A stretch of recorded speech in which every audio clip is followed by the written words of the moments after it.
श्रीगणेशाय नमः।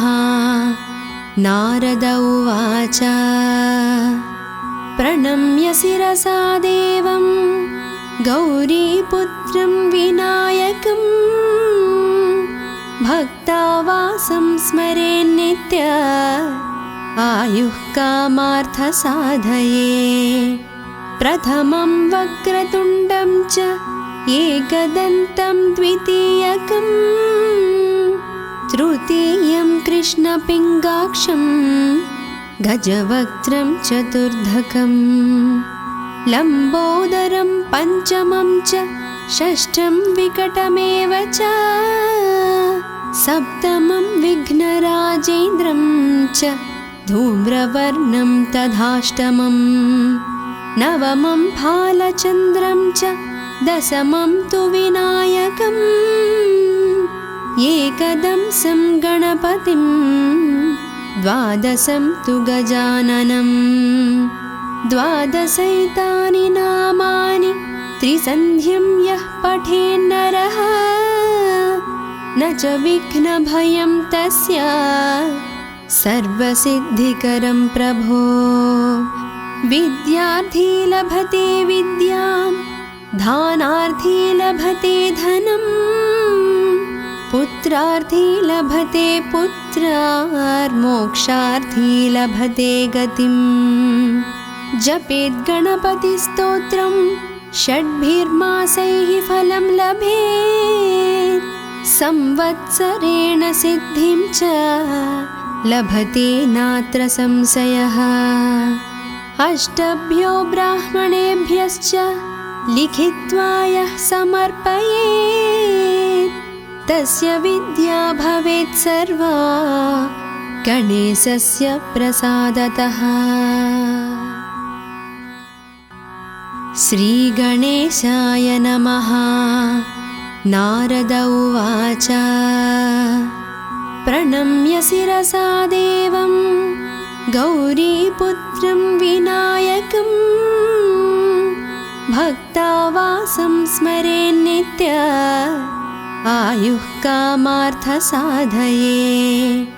प्रथमं वक्रतुण्डं च एकदन्तं द्वितीयकं तृतीयं कृष्णपिङ्गाक्षं गजवक्त्रं चतुर्धकं लम्बोदरं पञ्चमं च षष्ठं विकटमेव च सप्तमं विघ्नराजेन्द्रं च धूम्रवर्णं तथाष्टमं नवमं फालचन्द्रं च दशमं तु विनायकम् एकदंसं गणपतिं द्वादशं तु गजाननं द्वादशैतानि नामानि त्रिसन्ध्यं यः पठेन्नरः न च विघ्नभयं तस्य सर्वसिद्धिकरं प्रभो। विद्यार्थी लभते विद्यां धानार्थी लभते धनं पुत्रार्थी लभते पुत्रार्मोक्षार्थी लभते गतिं। जपेत् गणपतिस्तोत्रं षड्भिर्मासैः फलं लभेत् संवत्सरेण सिद्धिं च लभते नात्र संशयः। अष्टभ्यो ब्राह्मणेभ्यश्च लिखित्वा यः समर्पयेत् तस्य विद्या भवेत् सर्वा गणेशस्य प्रसादतः। श्रीगणेशाय नमः। नारद उवाच प्रणम्य शिरसा देवं गौरीपुत्रं विनायकं भक्तावासं स्मरेन्नित्य आयुः कामार्थसाधये। प्रथमं वक्रतुण्डं च एकदन्तं द्वितीयकं तृतीयं कृष्णपिङ्गाक्षं गजवक्त्रं चतुर्धकं लम्बोदरं पञ्चमं च षष्ठं विकटमेव च सप्तमं विघ्नराजेन्द्रं च धूम्रवर्णं तथाष्टमं नवमं फालचन्द्रं च दशमं तु विनायकम् एकदंसं गणपतिं द्वादशं तु गजाननं द्वादशैतानि नामानि त्रिसन्ध्यं यः पठेन्नरः न च विघ्नभयं तस्य सर्वसिद्धिकरं प्रभो विद्यार्थी लभते विद्यां धानार्थी लभते धनम् पुत्रार्थी लभते पुत्रार्मोक्षार्थी लभते गतिम् जपेत् गणपतिस्तोत्रं षड्भिर्मासैः फलं लभेत् संवत्सरेण सिद्धिं च लभते नात्र संशयः अष्टभ्यो ब्राह्मणेभ्यश्च लिखित्वा यः समर्पयेत् तस्य विद्या भवेत् सर्वा गणेशस्य प्रसादतः। श्रीगणेशाय नमः। नारद उवाच प्रणम्य शिरसा देवं गौरीपुत्रं विनायकं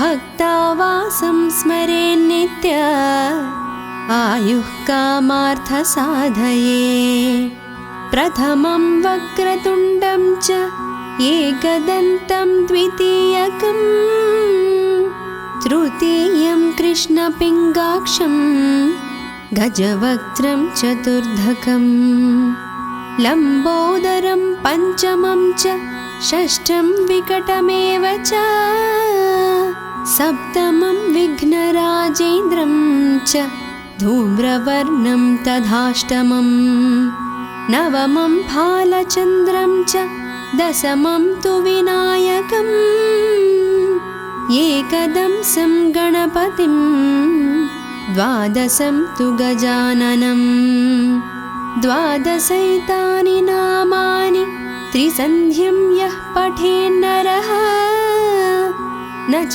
विघ्नभयं तस्य सर्वसिद्धिकरं प्रभो विद्यार्थी लभते विद्यां धानार्थी लभते धनम् पुत्रार्थी लभते पुत्रार्मोक्षार्थी लभते गतिम् जपेत् गणपतिस्तोत्रं षड्भिर्मासैः फलं लभेत् संवत्सरेण सिद्धिं च लभते नात्र संशयः अष्टभ्यो ब्राह्मणेभ्यश्च लिखित्वा यः समर्पयेत् तस्य विद्या भवेत् सर्वा गणेशस्य प्रसादतः।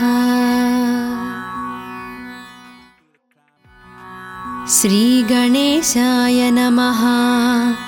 नारद उवाच प्रणम्य शिरसा देवं गौरीपुत्रं विनायकं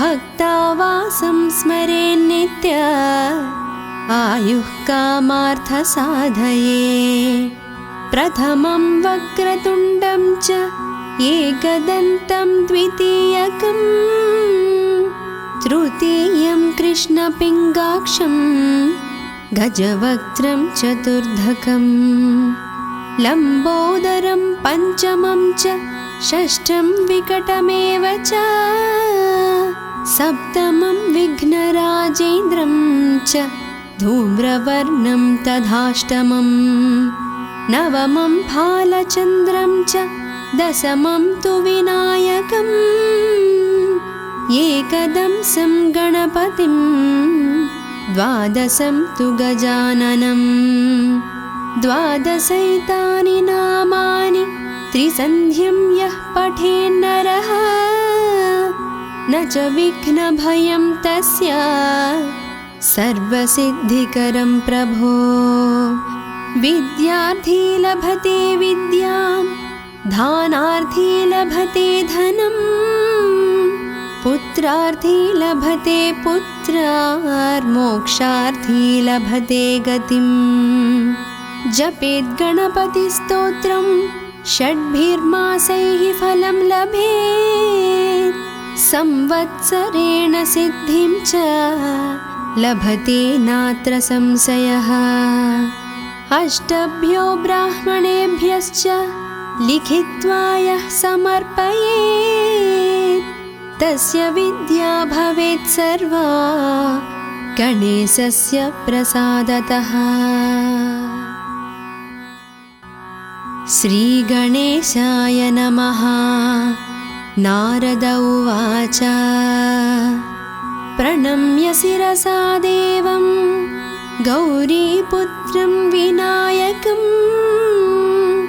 भक्तावासं स्मरेन्नित्य आयुः कामार्थसाधये। प्रथमं वक्रतुण्डं च एकदन्तं द्वितीयकं, तृतीयं कृष्णपिङ्गाक्षं गजवक्त्रं चतुर्धकं, लम्बोदरं पञ्चमं च षष्ठं विकटमेव च, सप्तमं विघ्नराजेन्द्रं च धूम्रवर्णं तथाष्टमं, नवमं भालचन्द्रं च दशमं तु विनायकम्, एकदंसं गणपतिं द्वादशं तु गजाननं। द्वादशैतानि नामानि त्रिसन्ध्यं यः पठेन्नरः, न च विघ्नभयं तस्य सर्वसिद्धिकरं प्रभो। विद्यार्थी लभते विद्यां, दानार्थी लभते धनं, पुत्रार्थी लभते पुत्रार्मोक्षार्थी लभते गतिम्। जपेत् गणपतिस्तोत्रं षड्भिर्मासैः फलं लभेत्, संवत्सरेण सिद्धिं च लभते नात्र संशयः। अष्टभ्यो ब्राह्मणेभ्यश्च लिखित्वा यः समर्पयेत्, तस्य विद्या भवेत् सर्वा गणेशस्य प्रसादतः। श्रीगणेशाय नमः। नारद उवाच प्रणम्य शिरसा देवं गौरीपुत्रं विनायकं, भक्तावासं स्मरेन्नित्य आयुः कामार्थसाधये। प्रथमं वक्रतुण्डं च एकदन्तं द्वितीयकं, तृतीयं कृष्णपिङ्गाक्षं गजवक्त्रं चतुर्धकं, लम्बोदरं पञ्चमं च षष्ठं विकटमेव च, सप्तमं विघ्नराजेन्द्रं च धूम्रवर्णं तथाष्टमं, नवमं भालचन्द्रं च दशमं तु विनायकम्, एकदंसं गणपतिं द्वादशं तु गजाननं। द्वादशैतानि नामानि त्रिसन्ध्यं यः पठेन्नरः, न च विघ्नभयं तस्य सर्वसिद्धिकरं प्रभो। विद्यार्थी लभते विद्यां, दानार्थी लभते धनं, पुत्रार्थी लभते पुत्रार्मोक्षार्थी लभते गतिम्। जपेत् गणपतिस्तोत्रं षड्भिर्मासैः फलं लभेत्, संवत्सरेण सिद्धिं च लभते नात्र संशयः। अष्टभ्यो ब्राह्मणेभ्यश्च लिखित्वा यः समर्पयेत्, तस्य विद्या भवेत् सर्वा गणेशस्य प्रसादतः। श्रीगणेशाय नमः। नारद उवाच प्रणम्य शिरसा देवं गौरीपुत्रं विनायकं भक्तावासं स्मरेन्नित्य आयुः कामार्थसाधये। प्रथमं वक्रतुण्डं च एकदन्तं द्वितीयकं तृतीयं कृष्णपिङ्गाक्षं गजवक्त्रं चतुर्धकं लम्बोदरं पञ्चमं च षष्ठं विकटमेव च सप्तमं विघ्नराजेन्द्रं च धूम्रवर्णं तथाष्टमं नवमं फालचन्द्रं च दशमं तु विनायकम् एकदंसं गणपतिं द्वादशं तु गजाननं द्वादशैतानि नामानि त्रिसन्ध्यं यः पठेन्नरः न च विघ्नभयं तस्य सर्वसिद्धिकरं प्रभो। विद्यार्थी लभते विद्यां दानार्थी लभते धनं पुत्रार्थी लभते पुत्रार्मोक्षार्थी लभते गतिं। जपेत् गणपतिस्तोत्रं षड्भिर्मासैः फलं लभेत् संवत्सरेण सिद्धिं च लभते नात्र संशयः। अष्टभ्यो ब्राह्मणेभ्यश्च लिखित्वा यः समर्पयेत् तस्य विद्या भवेत् सर्वा गणेशस्य प्रसादतः। श्रीगणेशाय नमः। नारद उवाच प्रणम्य शिरसा देवं गौरीपुत्रं विनायकं भक्तावासं स्मरेन्नित्य आयुः कामार्थसाधये। प्रथमं वक्रतुण्डं च एकदन्तं द्वितीयकं तृतीयं कृष्णपिङ्गाक्षं गजवक्त्रं चतुर्धकं लम्बोदरं पञ्चमं च षष्ठं विकटमेव च सप्तमं विघ्नराजेन्द्रं च धूम्रवर्णं तथाष्टमं नवमं फालचन्द्रं च दशमं तु विनायकम् एकदंसं गणपतिं द्वादशं तु गजाननं द्वादशैतानि नामानि त्रिसन्ध्यं यः पठेन्नरः न च विघ्नभयं तस्य सर्वसिद्धिकरं प्रभो।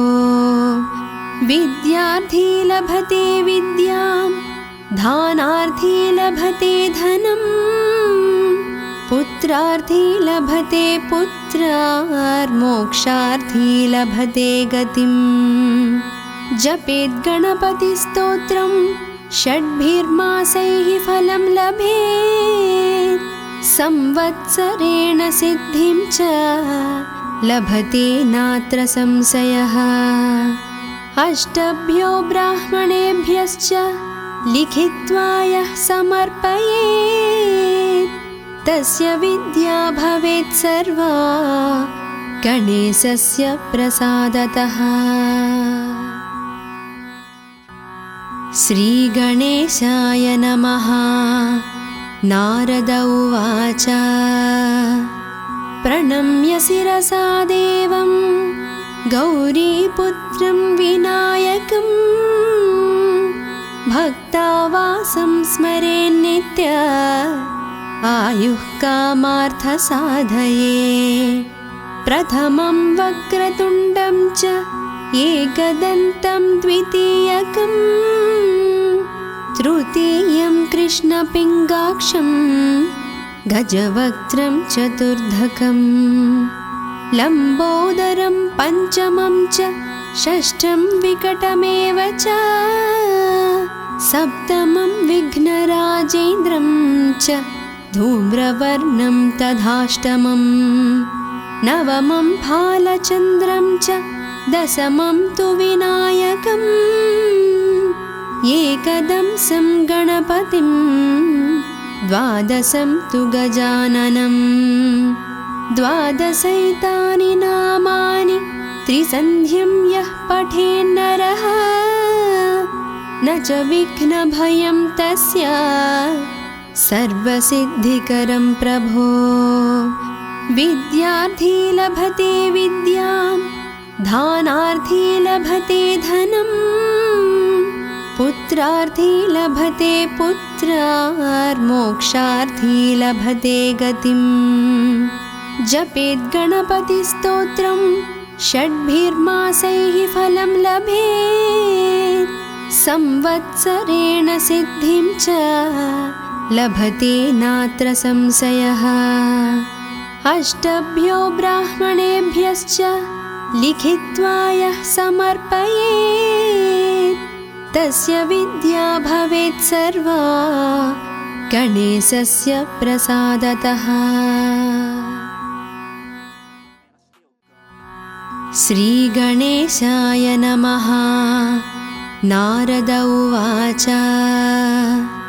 प्रणम्य शिरसा देवं गौरीपुत्रं विनायकं